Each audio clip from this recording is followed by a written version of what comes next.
اللہ عز و جل نے بسم اللہ میں اپنا ذاتی نام کا ذکر فرمایا۔ بسم اللہ، اللہ کے نام کے ساتھ۔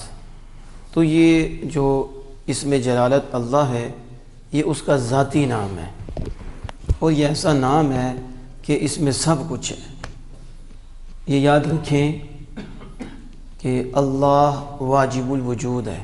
بولیں سارے، اللہ واجب الوجود ہے اور مستحق عبادت ہے، معبود برحق ہے۔ کیا ہے؟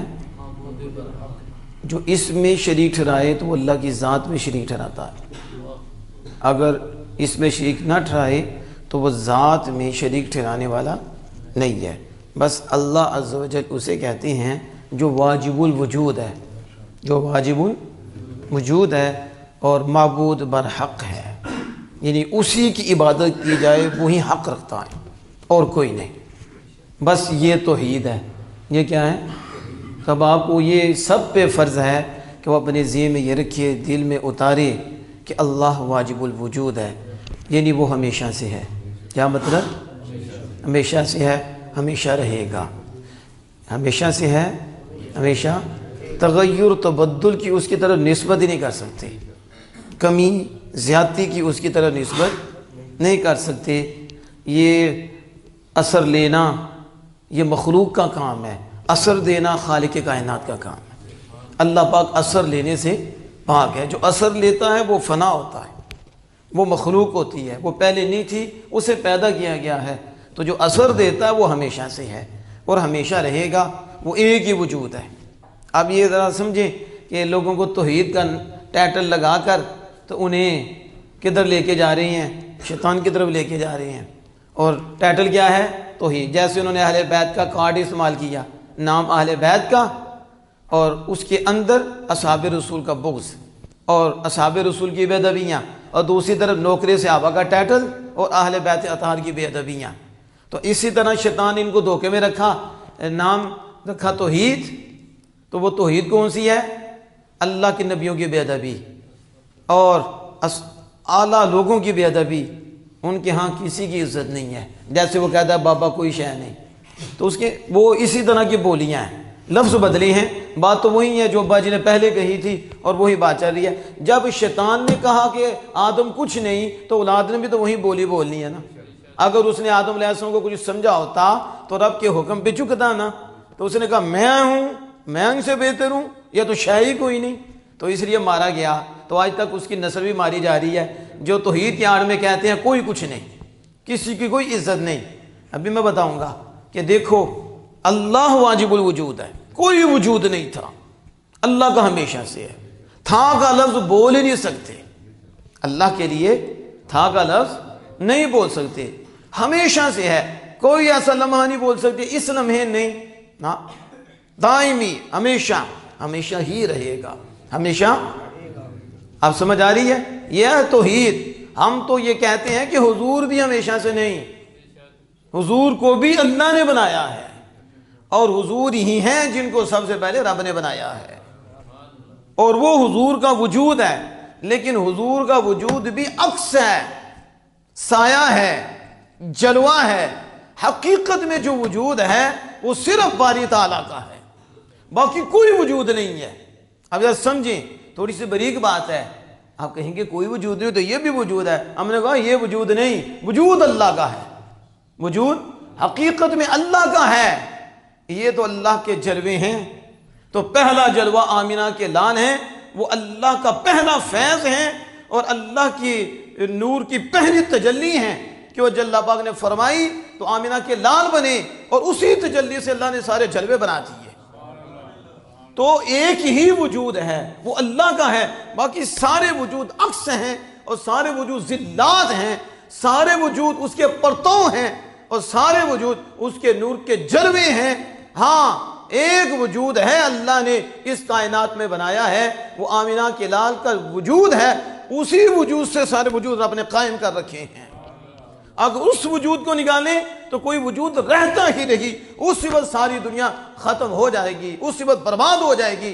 اگر آمینہ کے لال کا وجود بیچ میں نہ ہو، اللہ نے ایک ہی وسیلہ رکھا ہے جس سے رب نے سب کچھ بنایا ہے، اگر اس وسیلے کو بی سے نکالو پھر کوئی بھی نہیں بچتا۔ اسی کو میرے امام اہل سنت الشاہ احمد رضا حافظ بریلوی علیہ رحمۃ الرحمن نے بڑے خوبصورت انداز میں یہ بیان فرمایا تھا، وہ جو نہ تھے تو کچھ نہ تھا۔ یہ ایسے نہیں اعلیٰ حضرت، اعلیٰ حضرت کو پڑھنا کوئی نہیں تو پیچھے پڑھنا سیکھا ہے تم نے، اعلیٰ حضرت کو پڑھو، تمہیں تو حضرت فتاوی رضویہ کا پہلا دوسرا صفحہ ہی نہ پڑھنا ہے جو اعلیٰ حضرت نے گفتگو فرمائی ہے۔ اور کیسی فرمائی ہے؟ ظاہر ہے کہ ایسی فرمائی ہے کہ جو آمینہ کے لال سے آئی ہے، تو جب وہاں سے آتی ہے تو پھر ایسے ہی ہوتی ہے، وہ جو نہ تھے تو کچھ نہ تھا، وہ جو نہ ہو تو کچھ نہ ہو، وہ جو نہ تھے تو کچھ نہ تھا، بس اللہ، مخلوق میں کوئی نہیں تھا، وہ جو نہ تھے تو کچھ نہ تھا، وہ جو نہ ہو تو کچھ نہ ہو، وہ جو نہ ہو تو کچھ نہ ہو، وہ جان ہے جہان کی، جان ہے تو جہان ہے۔ یعنی یوں سمجھو سورج جب نکلتا ہے تو اس کی روشنی پڑتی ہے تو وہ زمین کو چمکا دیتی ہے، جہاں جہاں پڑتی ہے اسے چمکا دیتی ہے۔ اب روشنی کہے کہ مجھے سورج کی ضرورت نہیں تو روشنی کو کہ تو بیوقوف ہے، تجھے سورج کی ضرورت نہیں، بیوقوف ہے، تیرا اپنا وجود ہی نہیں، تیرا وجود تو سورج سے ہے۔ اگر سورج آنکھ بند کرے تو رہتی نہیں، اگرچہ سورج نے ہزاروں آئینے چمکا دیے اور آگے سے آئینے آگے چمکا رہے ہیں، پھر وہ آگے چمکا رہا ہے، وہ آگے چمکا رہا ہے، لیکن پیچھے تو سورج ہی ہے نا۔ اگرچہ کروڑ ہاتھ چمکے ہیں اور آگے سے چمکا رہے ہیں، لائٹ دینے والا پیچھے سورج ہے۔ اگر سورج آنکھ بند کرے سارے آئینے ختم ہو جاتی ہیں، ساری روشنیاں ختم ہو جاتی ہیں۔ آپ دیکھ لو روشنی نکلی ہو، سورج آنکھ بند کرتا ہے تو روشنی چلی جاتی ہے۔ تو اعلیٰ حضرت یوں سمجھا رہے ہیں، اے حضور آفتاب ہیں، وہ ایسے آفتاب ہیں کہ جہاں روشنی ہے اسی آفتاب کی روشنی ہے۔ اللہ کا وجود ہمیشہ سے ہے اور اس نے ایک وجود بنایا ہے، وہ آمینہ کے لال کا وجود ہے، اور یہ ممکنات میں سے پہلا ممکن جو اللہ نے بنایا ہے، اسی وجود سے سارے وجود بنائے ہیں، اس لیے اس وجود سے اللہ کے ساتھ اس کا تعلق رہے گا۔ بیچ سے جب نکالا جائے، جیسے سورج ہے اگر پیچھے ہو کچھ نہیں بچتا، ایسے آمینہ کے لال پیچھے ہو تو کچھ بھی نہیں بچتا۔ یہ سمجھایا ہے کہ وجود اللہ کا ہے، لیکن اللہ نے اپنے نور سے اور اپنے پہلی تجلی سے جو وجود بنایا، جسے ہم مجازی وجود کہتے ہیں، جسے ہم عکس کہتے ہیں، جسے ہم ظل اور سایہ کہتے ہیں، اسی سے اللہ نے پھر سارے وجود بنائے ہیں۔ تو مطلب کیا ہے؟ ایک واسطہ رکھا ہے، وہ میرے اور آپ کے آقا کا واسطہ ہے، اگر وہ واسطہ نکل جائے تو سارا جہاں برباد ہو جاتا ہے۔ یہ ہے اصل توحید۔ یہ کیا ہے؟ تو وجود کس کا ہے؟ حقیقتاً اللہ کا، وہ ہمیشہ سے، اسے کہتے ہیں واجب الوجود۔ اسے کیا کہتے ہیں؟ اب کوئی کہے کہ فلاں کا وجود ہمیشہ سے ہے، وہ مشرک ہو جائے گا۔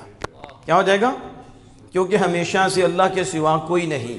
اللہ کی ذات بھی ہمیشہ سے ہے، اللہ کی صفات بھی ہمیشہ سے ہے، وہ ہمیشہ سے ہے، ہمیشہ رہے گا۔ اور شیخ عبدالحق محدث دہلوی مدارج النبوہ میں لکھتے ہیں کہ اللہ پاک نے فرمایا هو الاول والآخر والظاہر والباطن، وہ اللہ ہی اول ہے، وہی آخر ہے، وہی ظاہر ہے، وہی باطن ہے۔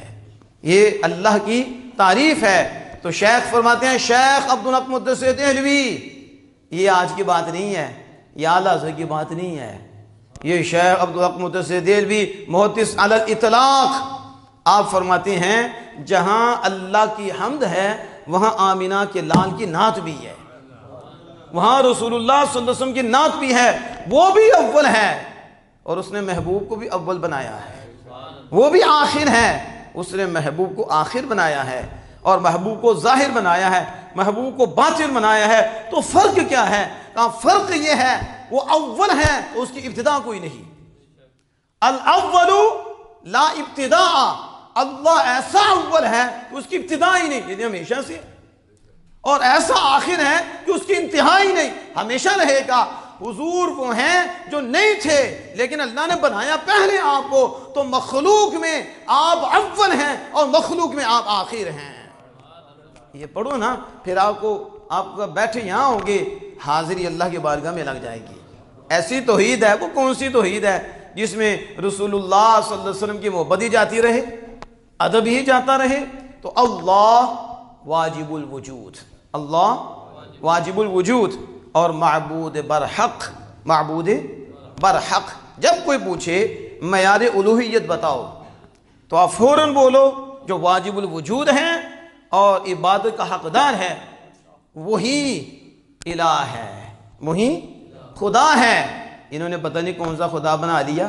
لا الہ مشکل کشا کوئی نہیں، لا الہ کوئی حاجت روا نہیں۔ ہم نے کہا کمینوں کلمہ بھی بدل دیا، نبی کی بغض میں تم نے کلمہ بھی بدل دیا اور اوپر سپیکر کھول دیے، لا الہ کوئی مشکل کشا نہیں، لا الہ کوئی حاجت روا نہیں، لا الہ کوئی داتا نہیں۔ ہم نے کہا تجھے کچھ آتا نہیں اس لیے تو لوگوں کو گمراہ کر رہے ہو، لا الہ فنا لا، ظالموں کلمہ بھی بدل دیا۔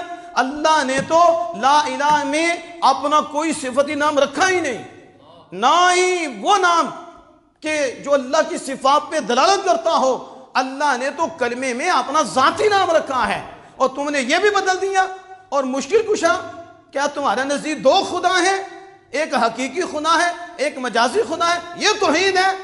خدا دوسرا خدا نہیں بناتا تو نہ وہ بنا سکتا ہے، دوسرا خدا کا تصور ہی نہیں، بس خدا ایک ہے۔ جس نے کہا اللہ تعالیٰ دوسرا خدا بنا سکتا ہے وہ کافر ہو جائے گا، وہ اسلام سے خارج ہو جائے گا۔ دوسرے خدا کا تصور ہی نہیں، ناممکن ہے، یہ امپاسبل نہیں، امپاسبل، یہ ہے ہی نہیں، بن ہی نہیں سکتا۔ تو دوسرا خدا تم نے بنا دیا کہ مشکل کشا حاجت روا۔ تو اگر یہی دوسرا خدا تم بنا رہے ہو، کیوں؟ کیونکہ قرآن بھی کہہ رہا ہے، اللہ خود فرما رہا ہے کہ میں نے تو انہیں مشکل کشا بنایا ہے، میں نے تو حاجت روا بنایا ہے، میں نے تو جبریل کو بھی دینے والا بنایا ہے، میں نے تو فرشتوں کو بھی ثابت قدم رکھنے والا بنایا ہے، میں نے تو آمنہ کے لال کو بھی یہ دولت دی ہے کہ وہ طریقوں سے نکال کر روشنیوں میں لے آتے ہیں، میں نے تو ان کو یہ بھی دیا ہے، یہ بھی دیا ہے۔ اور اگر یہی کر لیا جائے نعوذ باللہ کہ لا الہ کوئی مشکل کشا نہیں، پھر تو دوسرا خدا بن جائے گا نعوذ باللہ۔ تو مجازی خدا نہیں ہوتا، مجازی مددگار ہوتا ہے، مجازی مشکل کشا ہوتا ہے، مجازی حاجت روا ہوتا ہے، مجازی دینے والا ہوتا ہے، مجازی ماں باپ پالنے والے ہوتے ہیں۔ مجازی تو کتنے ہو جائیں گے؟ تو تم نے کون سی توحید بنا لی کہ ایک حقیقی خدا ہے، ایک مجازی خدا ہے، پھر بچے گا کون؟ ہم نے کہا یہ اللہ کا معیار نہیں ہے۔ معیار الوہیت یہ ہے کہ وہ معبود برحق ہے اور اس کا وجود ہمیشہ سے ہے، ہمیشہ رہے گا۔ آگے اس نے اپنی عطا سے ایک مددگار نہیں کتنے ہی بنا دیے ہیں، بدر میں تو فرشتے بھیج کے بھی مدد کراتی ہے۔ اب سمجھ آ رہی ہے اس کی؟ تو کہا لا الہ الا اللہ، تو اللہ با نے یہ بھی نہیں فرمایا لا الہ الا الرحمن، لا الہ الا الرحیم، لا الہ الا القدیر، لا الہ الا المرید۔ اپنی کسی صفت کا ذکر نہیں کیا، نہ اپنے کسی نام کا ذکر کیا ہے، بلکہ یہاں اللہ پاک نے اپنا ذاتی نام ذکر کیا ہے۔ کیوں؟ کیونکہ اللہ کہتے ہی اسے ہیں جو ساری کامل صفات کا جامع ہو، ساری صفات۔ عیوب کی تو اس کی طرف نسبت کر ہی نہیں سکتے اور سوچ بھی نہیں سکتے۔ وہ نقائص سے پاک ہے، تمام عیوب سے پاک ہے، وہ شکل و اشکال سے پاک ہے، وہ زمین و زمان سے پاک ہے، وہ مکین و مکان سے پاک ہے، وہ مثل سے پاک ہے، وہ اپنی ضد سے پاک ہے، وہ مالک ہیں، وہ یہ اس ڈھانچے سے پاک ہے، وہ یہ تغیر تبدل اس سے پاک ہے۔ کیوں؟ یہ مخلوق کی صفات ہیں، خالق کائنات ان جمیع سے پاک ہے، تو وہ اللہ ہے۔ تو جب اللہ اس لیے اپنے نام کا ذکر فرمایا کہ الرحمن فرماتا تو ایک صفت کا ذکر ہوتا، رحیم فرماتا تو ایک صفت کا ذکر ہوتا، جب اللہ فرمایا تو جمیع صفات کا ذکر ہو گیا، اور جس نے لفظ اللہ کا ذکر کیا گویا اس نے اللہ کی ساری صفات کا ذکر کر دیا۔ اور دوسرا یہ ہے کہ اللہ ذکر فرمایا، کیوں؟ اس لیے کہ بندہ 1000 مرتبہ کہے لا الہ الا الرحمن کافر رہے گا، کیا رہے گا؟ مسلمان نہیں ہو سکتا، مسلمان نہیں ہو سکتا۔ لا الہ الا الرحیم، یہ کو تم لا الہ مشکل کشا کہو، یہ تو رحمان کہنے سے مسلمان نہیں ہوتا، یہ تو رحیم کہنے سے مسلمان نہیں ہوتا۔ ہاں ایک وہ 1000 مرتبہ لاکھوں مرتبہ رحمان کہے، لاکھوں مرتبہ رحیم کہے، مسلمان نہیں ہوتا۔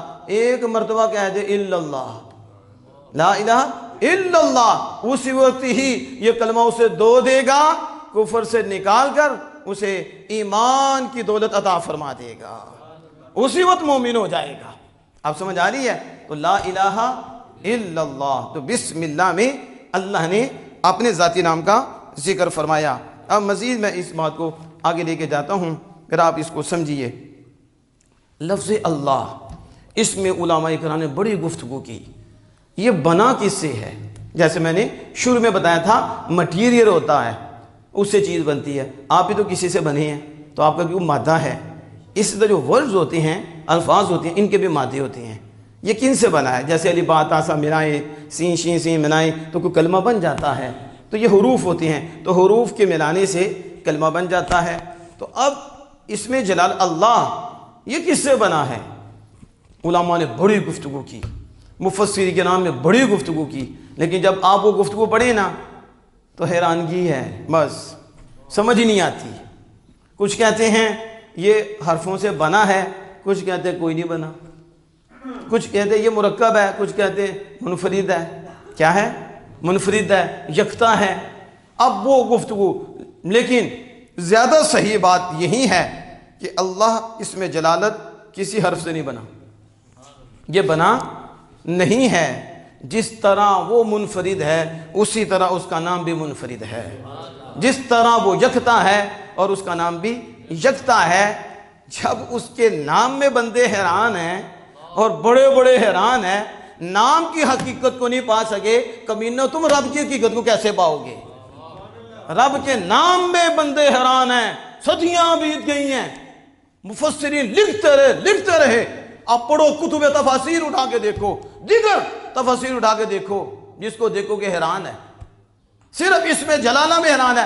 کوئی کہتا ہے والہن سے بنا ہے، کوئی کہتا ہے الہن سے بنا ہے، کوئی کہتا ہے الہن سے بنا ہے، اس کا معنی یہ ہے، اس کا معنی یہ ہے، اس کا معنی یہ ہے، لیکن کوئی پکی بات نہیں کرتا۔ اس سے بنا، اس سے بنا، اس سے بنا، اس سے بنا، اس سے بنا، بس حیران ہے کہ کس سے بنا۔ تو پھر وہ بولے، آخر میں اعلیٰ حضرت بولے، اعلیٰ نے کہا کسی سے نہیں بنا، نہ وہ کسی سے بنا، نہ اس کا نام کسی سے بنا ہے۔ جیسے وہ یکتا ہے ایسے اس کا نام بھی یکتا ہے۔ تو جب نام میں اتنی حیرانگی ہے تو ذات تو بھی ذات ہے۔ اس لیے میں کہ رب کی ذات میں غور نہ کرنا، رب کی ذات میں غور و فکر نہ کرنا، ہلاک ہو جاؤ گے۔ اس کے افعال میں غور و فکر کرو، یہ کیا، کیسے بنایا، یہ کیسے بنایا، یہ زمین کیسے بنائی، یہ زمان کیسے بنایا، یہ مکی کیسے بنایا، یہ مکان کیسے بنایا، یہ آسمان کیسے بنایا، زمین کے نیچے اپنے اندر غور و فکر کرو۔ اسی سے تمہیں رب کی صفت کی پہچان کچھ ہوگی، اور اسی سے رب کی ذات کی پہچان ہوگی۔ مگر نہ رب کی ذات میں گئے تو پھر گئے، پھر ڈوب گئے، پھر نہیں بچتے، گمراہ ہو جائیں گے۔ اس لیے یہ جو عرض کر رہا ہوں کہ اللہ اس میں جلالت، سبحان اللہ۔ تو اب اس میں بڑی خوبصورت بات کی کہ اللہ اس میں جلالت کی خصوصیات بڑی ہیں، اس کی بڑی خصوصیات ہیں۔ کلمے جو ہیں حرفوں سے مل کے بنتے ہیں، کن سے؟ اور امام راضی فرماتے ہیں کہ اس میں اللہ جو ہے حرفوں کا بھی محتاج نہیں ہے۔ بولو ذرا کس کا؟ حالانکہ حرف تو ہیں، الف لام ہا، حرف تو ہیں، تو حرفوں سے مل کے بنا ہوا ہے۔ کہتے ہیں یہ اس میں جلالت کی خصوصیت ہے، کیا کہ یہ حرفوں کا محتاج بھی نہیں۔ کہا الف کو ہٹا دو، کس کو؟ الف کو ہٹا دو تو للہ بن جاتا ہے۔ تو لبا مدہ وَلِلَّهِ جُنُودُ السَّمَاوَاتِ وَالْأَرْضِ، اللہ ہی کے لیے زمین و آسمان کا لشکر ہے۔ اور کہتے ہیں اگر لام کو ہٹا دیا جائے تو لہو بن جاتا ہے، تو لہو ما فی السماوات و ما فی الارض لہ الملک و لہ الحمد، اسی کے لیے بادشاہی ہے، اسی کے لیے ساری حمد ہیں۔ تو دیکھو اس میں الف کو ہٹاؤ پھر بھی اللہ، اور لام کو ہٹاؤ تو پھر بھی دیکھو اللہ ہی ہے۔ اور پھر کہتے ہیں لام کو بھی ہٹا دو، لہو میں لام کو بھی ہٹاؤ تو ہو رہ جاتا ہے۔ تو لا الہ الا ہو، لا الہ الا ہو، تو یہ ہو وہی ہے، اس لیے ایک رہ گیا ہے کہ یہ حرفوں کا بھی محتاج نہیں ہے۔ کیوں؟ کیونکہ وہ ذات بھی کسی کے محتاج نہیں، تو اس کا اس میں جلالت بھی کسی حرف کا محتاج نہیں ہے۔ یہ اللہ الصمد ہے، اللہ الصمد ہے، ذات بے نیاز ہے، تو اس میں جلالہ بھی حرفوں سے بے نیاز ہے۔ اب یہ کیا ہے؟ یہ ہے عقیدہ توحید، اسے توحید کہتے ہیں۔ وہ پتہ نہیں کون سی توحید بیان کرتے ہیں، اصل یہ توحید ہے۔ آپ آگے دیکھیں کتنی خوبصورت بات کی ہے کہ جب آپ بولتے ہیں تو آپ کہتے ہیں اللہ، کیا بولتے ہیں؟ بولیں اللہ، تو دیکھو ہونٹ کھول گئے، کیا ہو گئے؟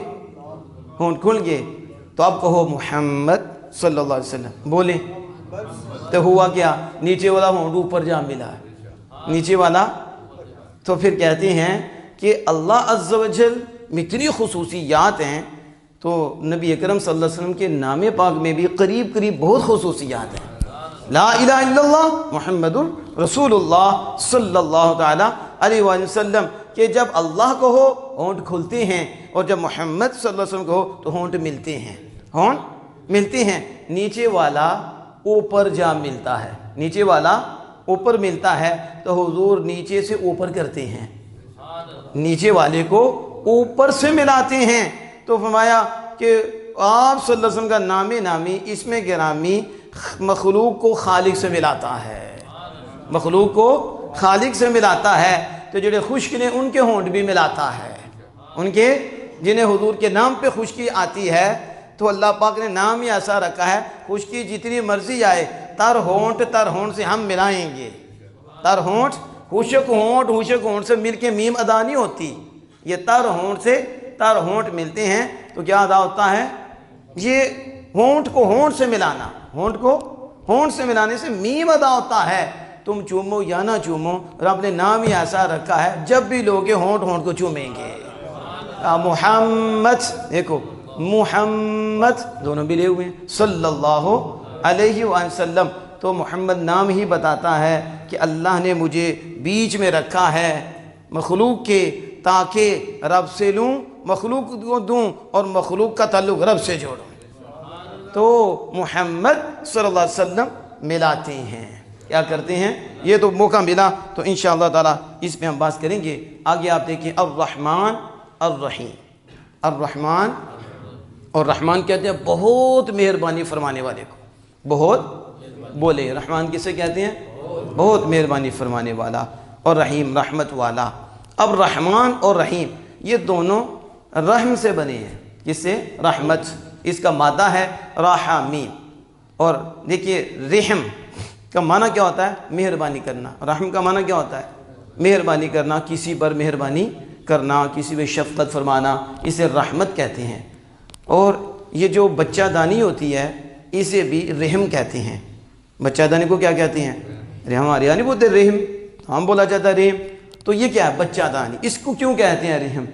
کیوں؟ کیونکہ یہ اپنے پیٹ میں بچے پہ مہربان ہوتی ہے، اور بچے پہ بڑی اس کی شفقت ہوتی ہے کہ پیٹ کے اندر وہ بچہ ہوتا ہے، رحم میں بچہ ہوتا ہے، وہ پھر بچہ اس سے انس پکڑتا ہے اس سے۔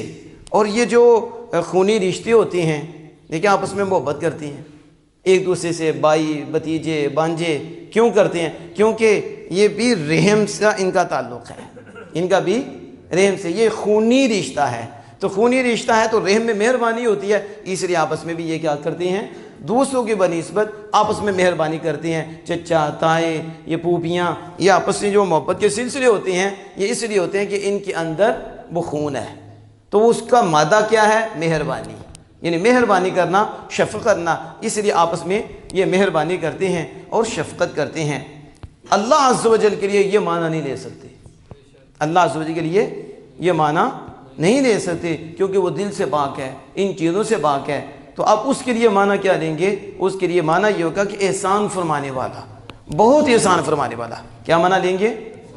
بہت فضل فرمانے والا۔ اپنا لیں گے تو ہمارا تو یہ ہوگا کہ نرمی کرنا، کسی پہ ترس آ گیا، رحم آ گیا، تو اس لیے کہ وہ اندر خون کا تعلق ہے، پھر دل مالک نے دیا ہے، پھر دل میں نرمی آتی ہے تو بندہ اس پہ احسان کرتا ہے۔ اللہ اس سے پاک ہے۔ اللہ کے لیے بہت مہربانی کا مطلب یہ لیں گے کہ بڑا احسان فرمانے والا، بڑا احسان فرمانے والا، بڑا انعام فرمانے والا، اور بڑا کرم فرمانے والا، بڑا فضل فرمانے والا۔ اب یہاں یاد رکھو کہ پہلے رحمان کا ذکر ہوا، رحیم کا ذکر ہوا، اس کا مطلب ہے فرق ہے۔ کیا ہے؟ فرق ہے۔ رحمان کسے کہتے ہیں؟ بڑے فرق ہیں۔ ایک فرق یہ ہے کہ رحمان اسے کہتے ہیں جس کی رحمت عام ہو، جس کی رحمت، اور رحیم اس کے کہتے ہیں جس کی رحمت خاص ہو۔ رحمت یعنی رحمان عام رحمت فرمانے والا، رحیم خاص پر رحمت فرمانے والا۔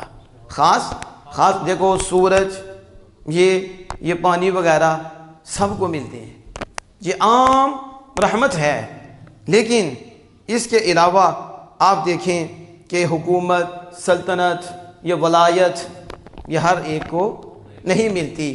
تو لہذا عام رحمت کے حوالے سے، مثلا پانی وغیرہ یہ چیزوں کے حوالے سے اللہ رحمان ہے، یہ کافروں کو بھی دیتا ہے، سب کو دیتا ہے.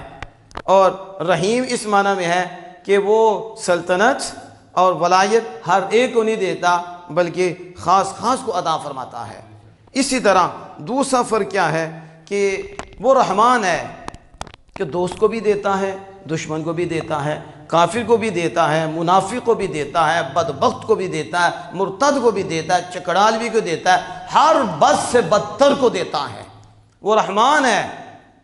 لیکن آخرت میں مومنین پہ مہربان ہوگا اور ان پہ رحم فرمائے گا، ان پہ فضل فرمائے گا، تو کفار اور دشمن پہ قہر فرمائے گا. تو یہاں جو کافروں کو بھی دے رہا ہے اس لحاظ سے وہ رحمان ہے. اور پھر قیام محشر کے دن اہل سنت اور مسلمانوں کو نوازے گا تو پھر وہ کیا ہے؟ رحیم ہے اور کافروں پہ قہر فرمائے گا. یعنی آخرت کے اعتبار سے بھی رحیم ہو گیا اور دنیا کے اعتبار سے وہ رحمان ہوا. اب یہاں ایک بات ذہن میں رکھیں کہ عام رحمتیں ہیں. شاہ سعدی رحمہ اللہ تعالیٰ بڑے خوبصورت انداز میں کہتے ہیں: اے کریم کار ساز خزانہ غیب گبر و ترسا وظیفہ خورداری، اے کریم تیرے خزانہ غیب سے تو یہ کافر بھی کھاتے پیتے ہیں، کافروں کو بھی مالک تو دیتا ہے اور وہ کھاتے پیتے ہیں.